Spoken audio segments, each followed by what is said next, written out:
You're looking at a place the world has given up on.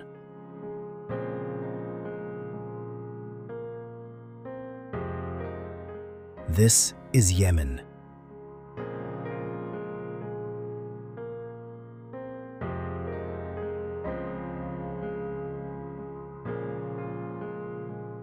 A country that appears in headlines only when the death toll rises. A nation the travel industry will not touch. A land that most governments advise their citizens to leave immediately. And yet, beneath all of it, mud skyscrapers that have stood for 5 centuries. Ancient kingdoms that once controlled the trade routes of the known world. An island so biologically strange that scientists call it the Galapagos of the Indian Ocean.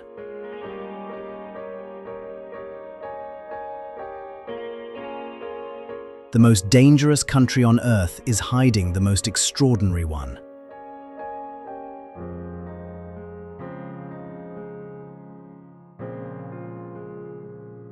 Before we get to this impossible country, there are 3 facts you need to hear, because they'll completely change how you see Yemen, and some of them are so surprising, most people don't know they exist. As we prepare to dive into these incredible scenes, make sure to hit that like button and subscribe to Worldly.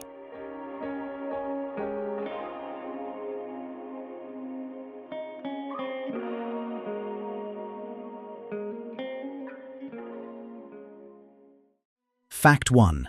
The corridor the world depends on. The Bab El-Mandeb, in Arabic, the Gate of Tears. This narrow strait, 18 miles wide at its tightest point, connects the Red Sea to the Gulf of Aden and the Indian Ocean beyond. Through it passes approximately 12% of global trade and significant volumes of oil moving between Asia, Europe, and the Americas.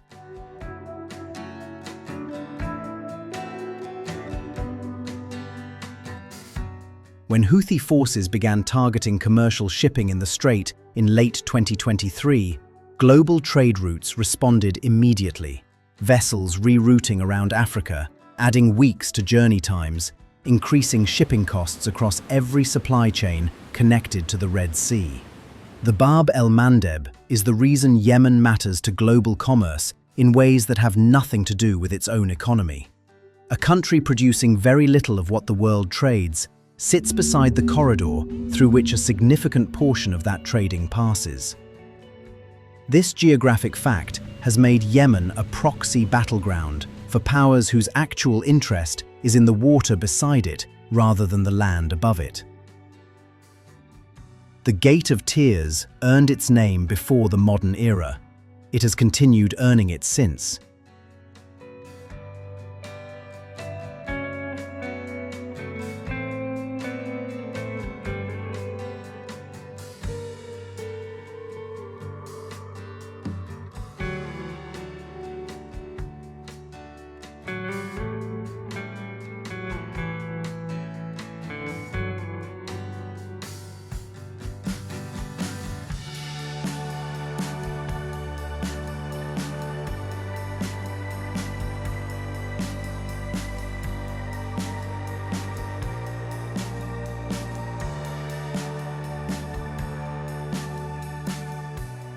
Fact 2. The empire that perfumed the ancient world. 3,000 years ago, Yemen was one of the wealthiest civilizations on Earth.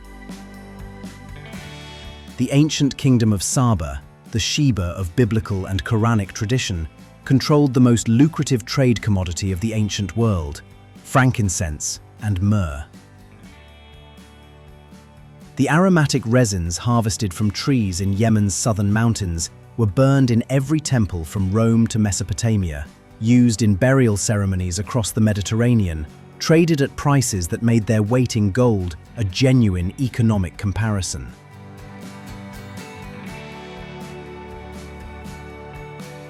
The Sabaean trade routes stretched from the Arabian Peninsula through Egypt to the Mediterranean, making Marib, the kingdom's capital, one of the richest cities in the ancient world.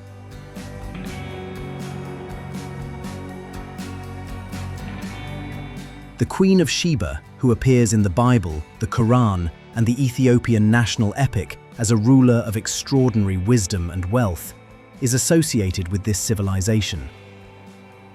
Whether she was historical or mythological, she represents something real, that this part of the Arabian Peninsula produced a civilization sophisticated and wealthy enough to enter the founding narratives of three of the world's great religions. Yemen was ancient when those narratives were new.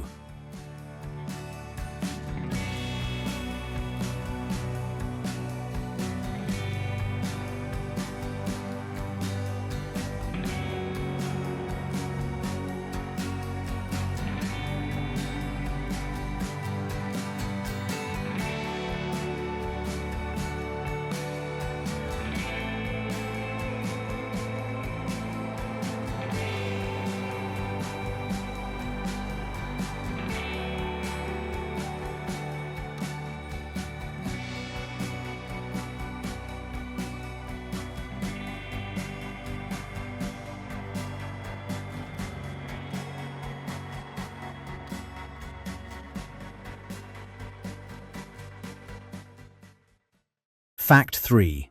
The island time forgot.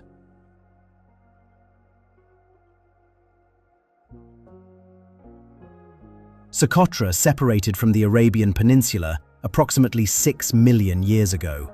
In the time since, evolution operated on the island in almost complete isolation, producing life forms found nowhere else on Earth with a thoroughness that makes Socotra's biodiversity statistics feel like invention.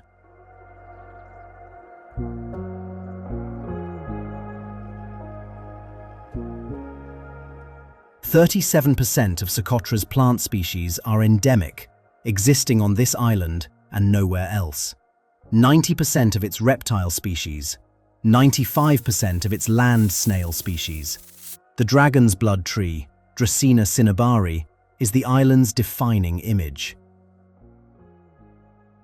Its flat, dense canopy spreads on a trunk of silvery bark, the whole form resembling an inside-out umbrella or a mushroom of impossible scale, or something drawn by an artist who had never seen a tree and worked from description alone.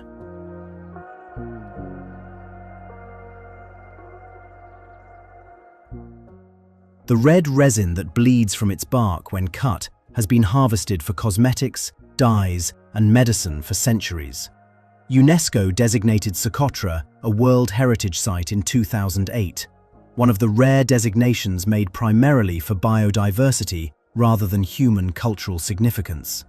The island is extraordinary because of what humans did not do to it, because they could not reach it easily enough to change it completely.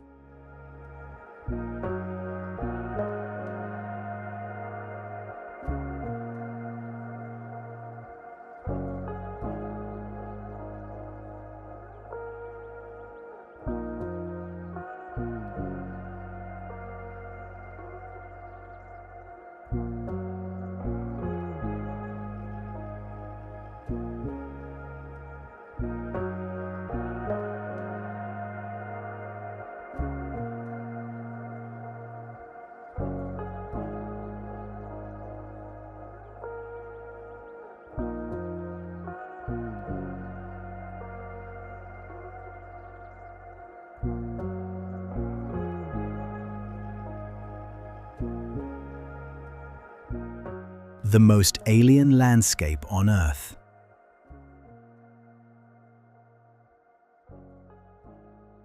From the air, Socotra looks like a painter's mistake. The colors are wrong for reality. The trees too symmetrical, the beaches too white, the water too many shades of blue simultaneously. The plateau above the coast carries the dragon's blood groves in arrangements that seem designed rather than grown, each tree maintaining its precise umbrella shape as if following an architectural plan.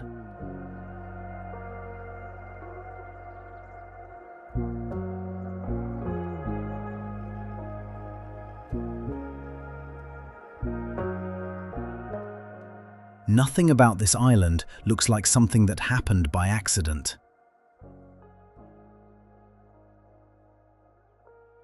The Diksam Plateau is where the groves are densest, a highland environment that catches the cloud moisture rolling in from the Indian Ocean and creates conditions specific enough that the dragon's blood tree can grow here and almost nowhere else. The trees are slow. A dragon's blood tree of mature size, 10 to 12 meters, its canopy spread wide, is estimated to be several hundred years old. The groves visible today were established before the Ottoman Empire, before the European age of exploration, before most of the nations that now study them existed.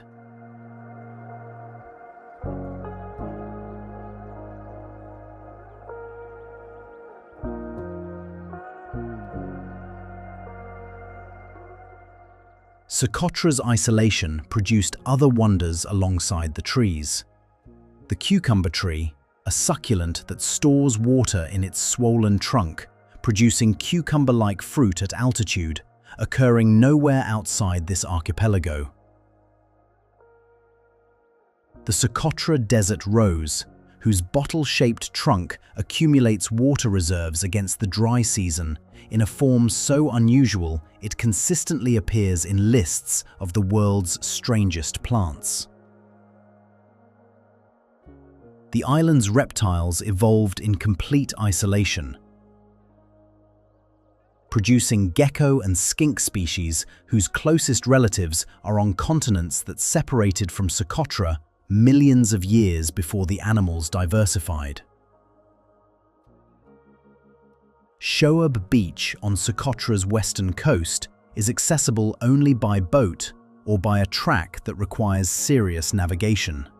A white sand bay backed by dramatic coastal rock, the water in shades of turquoise that the Arabian Sea elsewhere does not produce with the same consistency.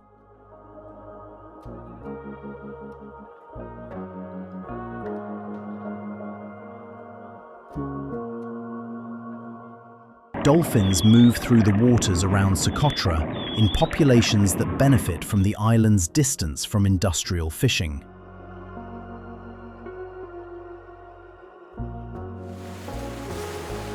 Green sea turtles nest on its beaches.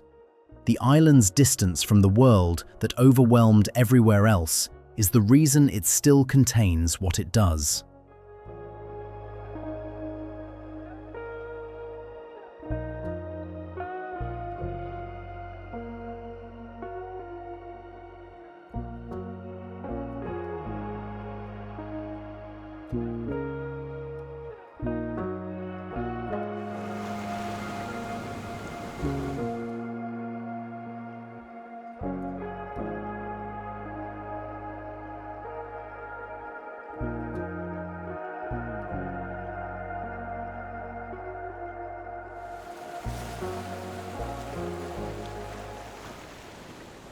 The world's hidden choke point.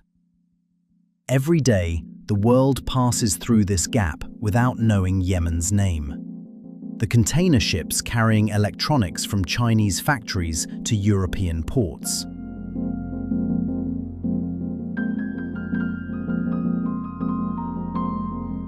The oil tankers moving Gulf crude to refineries in Asia. The bulk carriers hauling grain from Black Sea ports to East African markets. All of it moves through 29 kilometers of water, bordered on one side by Djibouti and on the other by a coastline that has been in active conflict for nearly a decade. The Bab El-Mandeb's strategic significance has been understood for millennia. The ancient Sabaean civilization taxed trade passing near this corridor. The Ottoman Empire fought to control it. The British established Aden, at the strait's northern edge, as one of its most important colonial ports, precisely because of the leverage its position provided over Indian Ocean trade.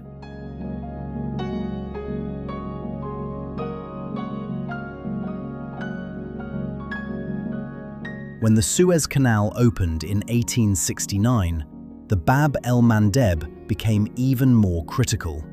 The canal and the strait forming two halves of the fastest maritime route between Europe and Asia. In 2023 and 2024, when Houthi forces began attacking commercial vessels in the strait, the global shipping industry responded by rerouting around Africa, adding 2 weeks to journey times and significantly increasing freight costs across every supply chain connected to the Red Sea. The disruption demonstrated what geographers and economists had always known. Close the Bab El-Mandeb, and the world's economy feels it within days. Yemen does not control this water, but its instability shapes it. The distinction matters to every shipping company, every insurer, every navy, and every government whose supply chains depend on the route being open. Yemen's geography gave it a leverage its governments have never fully converted into prosperity. The water beside it has always been worth more to others than the land above it was worth to them.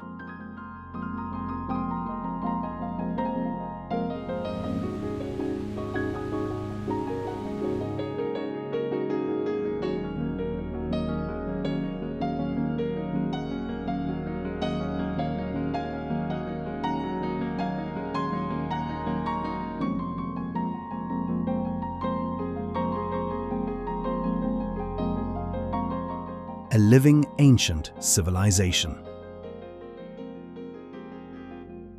Sana'a has been inhabited for over 2,500 years. Some traditions place its founding with Shem, son of Noah, making it, in certain theological geographies, one of the oldest cities on Earth. Whether the founding mythology holds, the archaeological reality does. This city has been continuously occupied since before the Roman Empire rose, and it will likely be here after most things built in the past century have disappeared.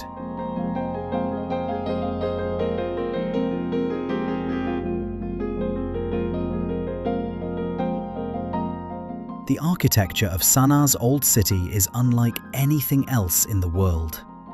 Tower houses, some rising 8 or 9 stories, built from dark volcanic stone and brick. Their upper floors decorated with elaborate geometric gypsum friezes and stained glass windows that filter the Yemeni sun into coloured patterns on interior walls, line lanes that have been commercial thoroughfares since camel caravans moved through them. The windows, Camariya, are semicircular alabaster panels set in coloured glass, their light transforming the interior of every room they serve into something between a home and a cathedral.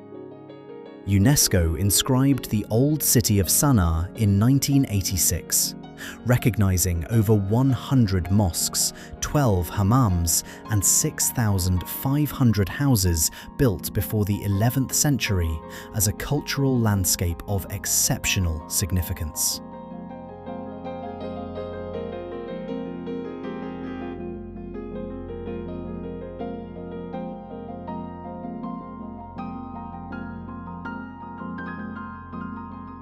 The Great Mosque of Sana'a, one of the oldest in the Islamic world, built according to tradition on the orders of the Prophet Muhammad himself, though later substantially rebuilt, occupies the old city's centre.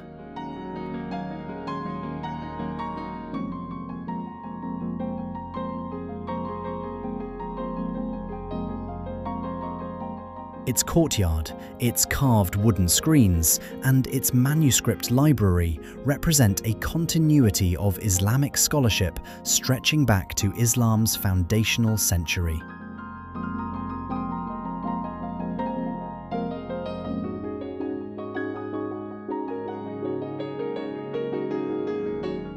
Kat, the mildly stimulant leaf chewed across Yemen in afternoon social gatherings, grows in the terraced mountain farmland above Sana'a. and arrives in the city's markets each morning.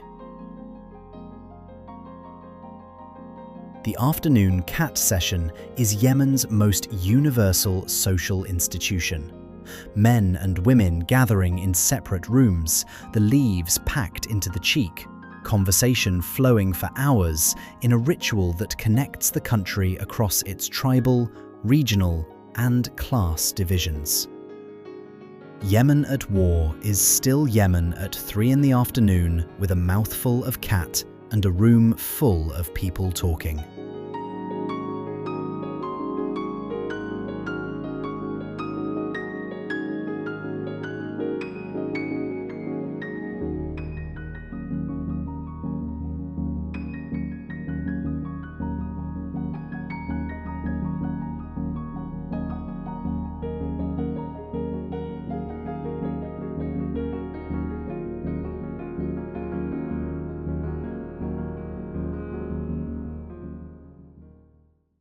The first skyscraper city.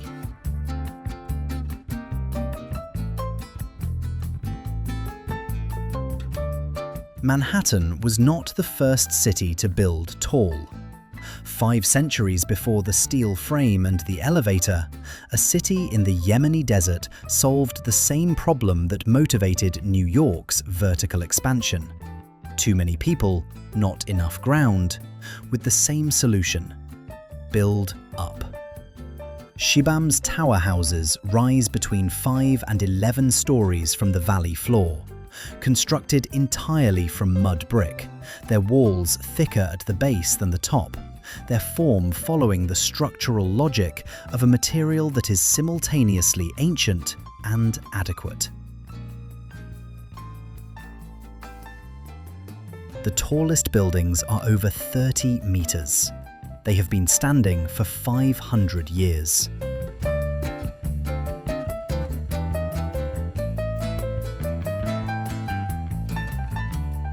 The city's design is not simply vertical. It is deliberate in its defensibility. A walled settlement whose single gate controlled access, whose tower houses allowed defenders to fight from height, whose dense arrangement denied attackers space to maneuver between buildings.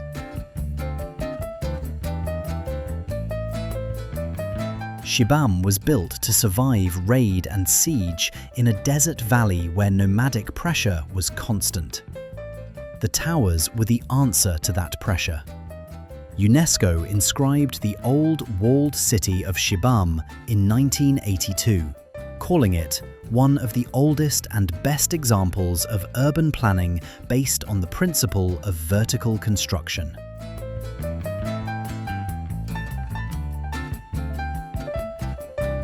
The mud brick requires maintenance, regular replastering to protect against the infrequent but damaging rain that falls in the Hadramaut. The families who maintain their towers do so using techniques unchanged from the original construction.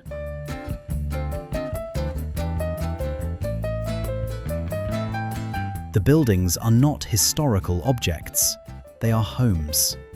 People wake in them, cook in them, raise children in them, and die in them, in a city whose form was established 5 centuries ago and whose daily life continues inside that form with a continuity that modern urban planning rarely produces.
Yemen's lost empire. The Queen of Sheba came from here, or rather, the civilization that produced the legend of the Queen of Sheba was built in this valley, watered by a dam whose engineering was so sophisticated that the territory it irrigated supported a population estimated at several 100,000 people in a region that today's desert would starve.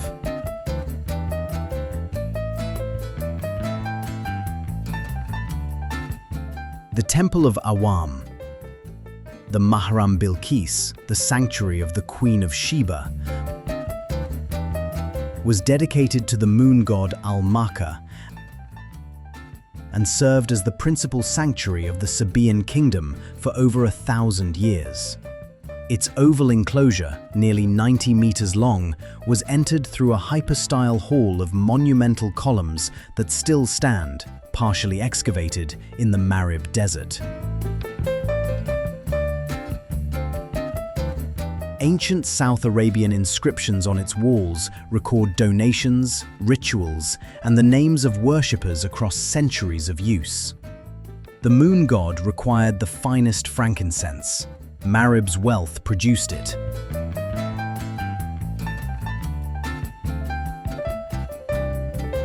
The Great Dam of Marib was the engineering achievement that made the Sabaean civilization possible.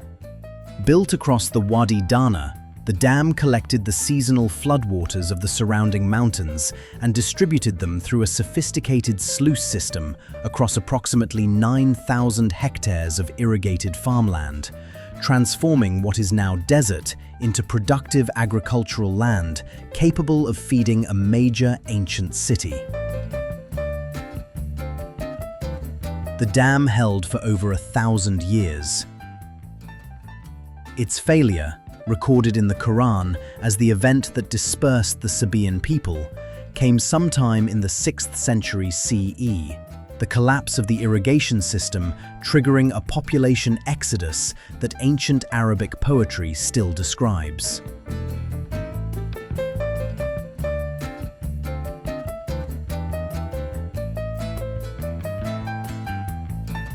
Frankincense trees still grow in the southern Yemeni mountains. The resin they produce still carries the same aromatic chemistry that made it the most valuable commodity in the ancient Mediterranean world. The trade that built Marib began with these trees. The trees are still here. The empire is memory. But memory this specific, this architecturally, archaeologically present, is not entirely past.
The palace built from stone.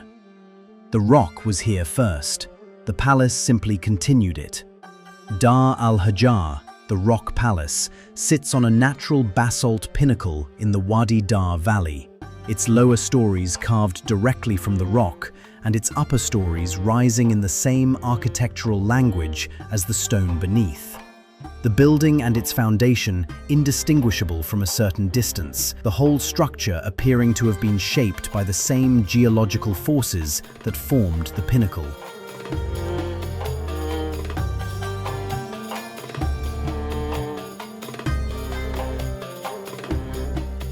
The palace was built in the 1920s as a summer retreat for Imam Yahya, the ruler of the Mutawakkalite Kingdom of Yemen, though the site had been used for earlier structures dating back centuries before his construction.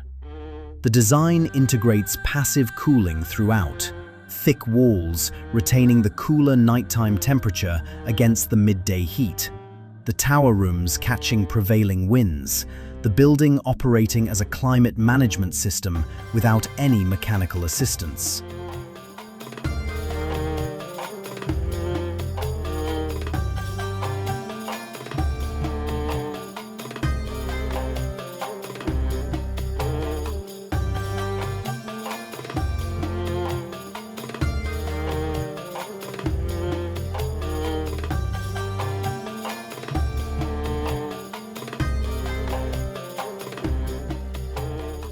The view from Dar Al-Hajar's upper rooms encompasses the full Wadi Dar Valley, its terraced farmland, its palm groves, its villages arranged on the valley slopes in the pattern of settlements that have occupied this particular landscape for centuries.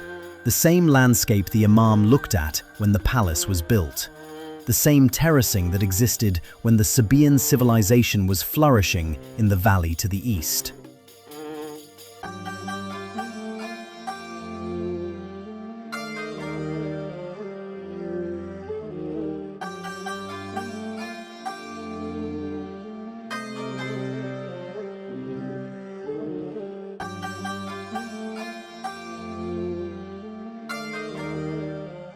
Dar Al-Hajar is Yemen's most photographed image. The palace on the rock, its form so architecturally improbable that first-time viewers consistently question whether it is real, appears in every visual summary of Yemen as the single image most capable of expressing what the country contains beyond its headlines. A palace on a rock, ancient and beautiful and completely real, and accessible, in better times, by a 30-minute drive from Sana'a.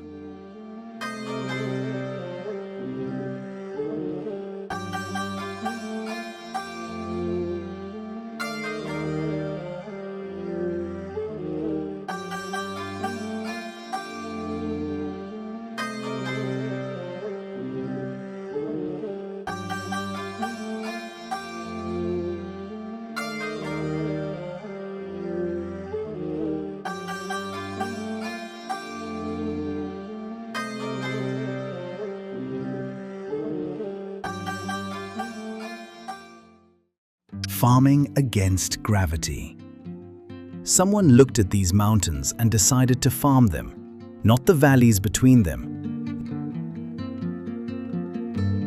not the gentler slopes at lower elevation, the steep, rocky, vertiginous faces of the Haraz range.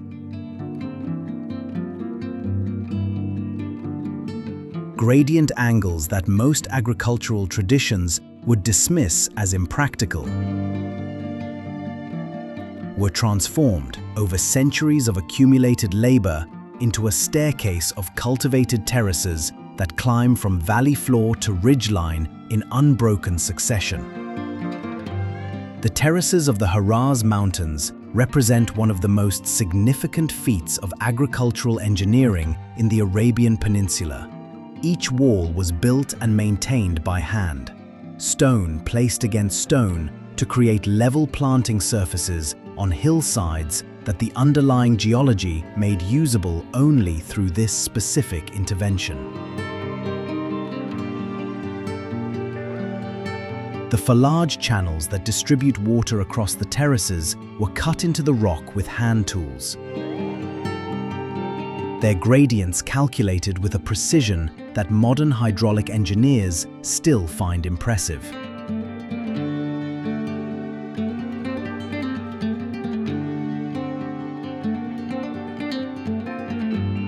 The mountain villages of Haraz are built with the same logic as the terraces. The available stone, the available gradient, the specific combination of defense and agriculture that shaped settlement patterns across Yemen's highland for 3 millennia. Al-Hajara rises from the mountain face in a cluster of stone towers that is indistinguishable from the rock at distance.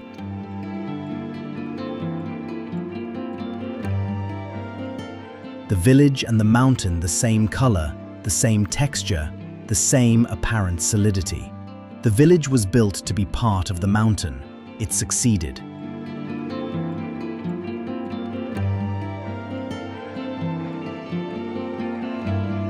The Haraz Mountains are also Yemen's coffee heartland. The Mocha coffee bean, named for the Yemeni port of Al-Mocha, through which it was exported to the world beginning in the 15th century, originated in these terraced highlands. Coffee spread from Yemen to Ethiopia, to the Ottoman Empire, to Europe. The morning ritual of billions of people began in these mountains.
The spiritual capital of Yemen.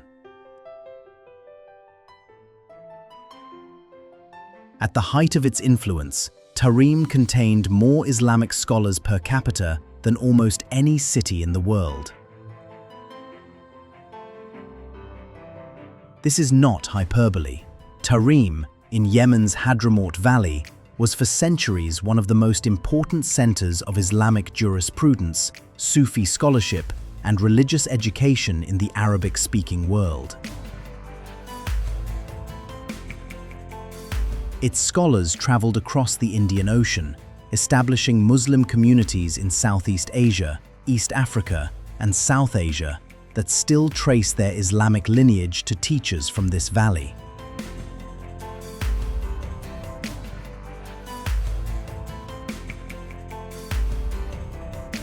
The Al-Midar Mosque's minaret, built entirely from mud brick, rising over 50 meters, its surface decorated with geometric projections that give it a texture visible from the valley floor, is the tallest mud brick minaret in the world. Mud brick, 50 meters. The material that most architectural traditions abandoned for stone or fired brick when they wanted to build tall was taken, in Tarim, to heights that the technique produces nowhere else.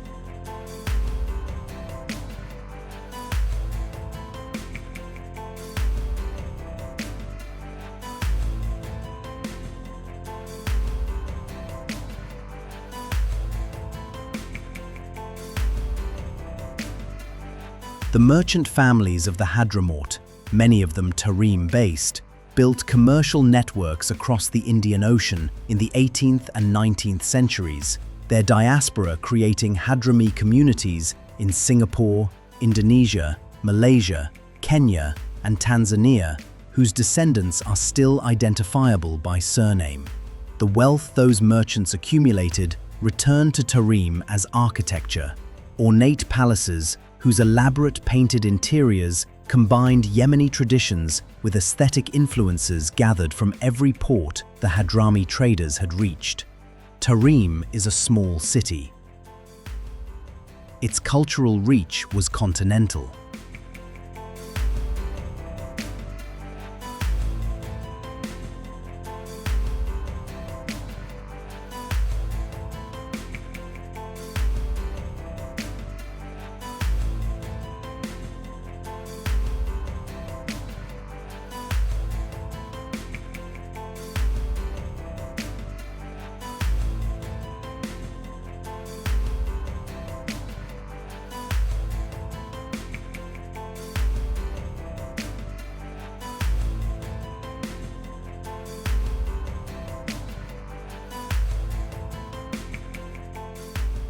the forgotten city of knowledge.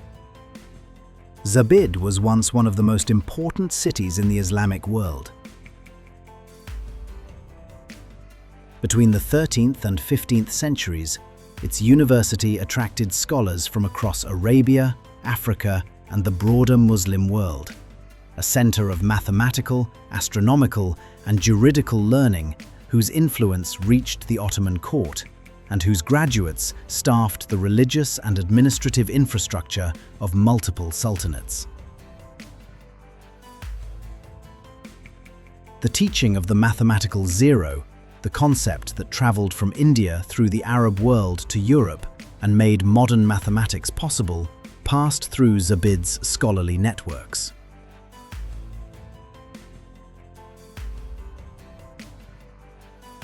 At its peak, Zabid contained 86 mosques and thousands of scholars. Today, far fewer remain. UNESCO inscribed Zabid as a World Heritage Site in 1993 and placed it on the list of World Heritage in Danger in 2000, citing the replacement of historic mud brick structures with modern concrete construction that has progressively erased the architectural fabric that made the city significant.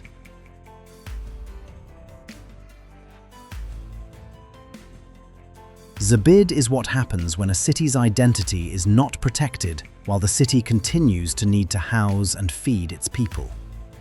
The pressures that produced the concrete buildings are real: population growth, economic need, the practical demands of a living community. The loss they produced is also real. What remains of historic Zabid is still significant. Enough mosque architecture, enough domestic building character, enough spatial organization to understand what the city was. But understanding requires imagination to fill the gaps that concrete has opened.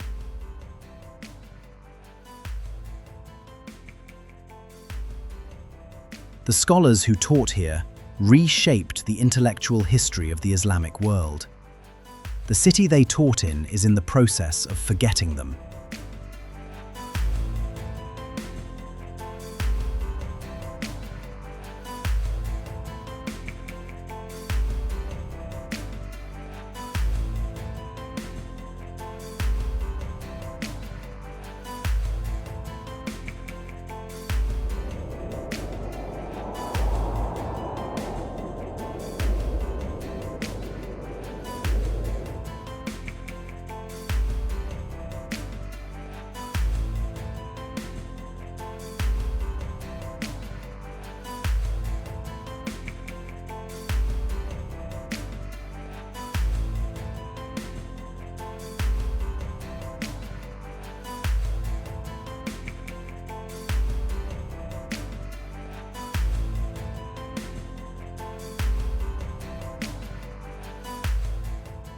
Yemen's most mysterious place. The desert opens here without warning.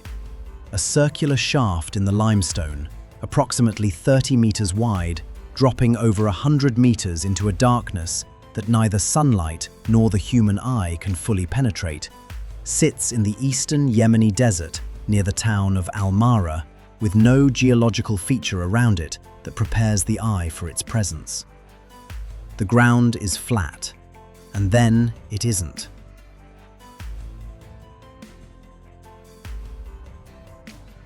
Local tradition calls it the Well of Barhout, Jabal Barhout, and describes it as a prison for the souls of the wicked, a gateway to a place that Islamic cosmology associates with punishment, a hole in the earth that is not meant to be entered.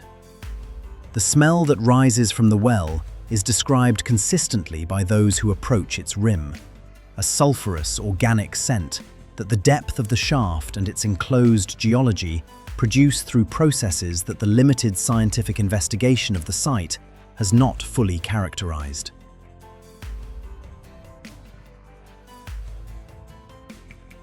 A Yemeni cave exploration team descended into the Well of Barhout for the first time in 2021, finding a cavern system at the bottom containing pools of water, fossilized animals, and cave formations whose specific character suggested the shaft had been sealed for an extended geological period before whatever process opened the surface hole occurred. The findings were interesting. They did not reduce the mystery. The Well of Barhout sits at the end of Yemen's documentary journey because it is the most honest summary of what Yemen contains. A country whose surface, war-scarred, impoverished, internationally isolated, conceals depths that have not been fully explored, that carry legends whose persistence suggests they point at something real, that reward the attention of those willing to approach the edge and look down. Yemen is the well. The darkness is not the story. The darkness is the invitation.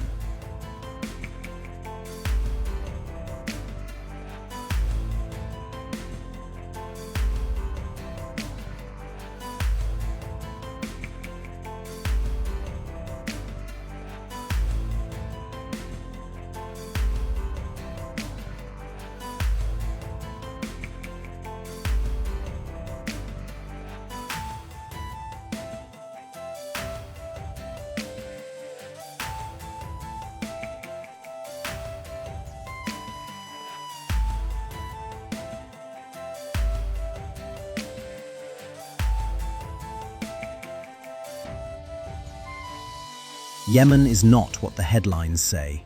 It is older than the headlines, deeper than the conflict, more extraordinary than the crisis allows most people to see. The towers still stand. The trees still grow on Socotra. The ancient kingdom is still in the ground at Marib. Subscribe to Worldly. There is always more beneath the surface.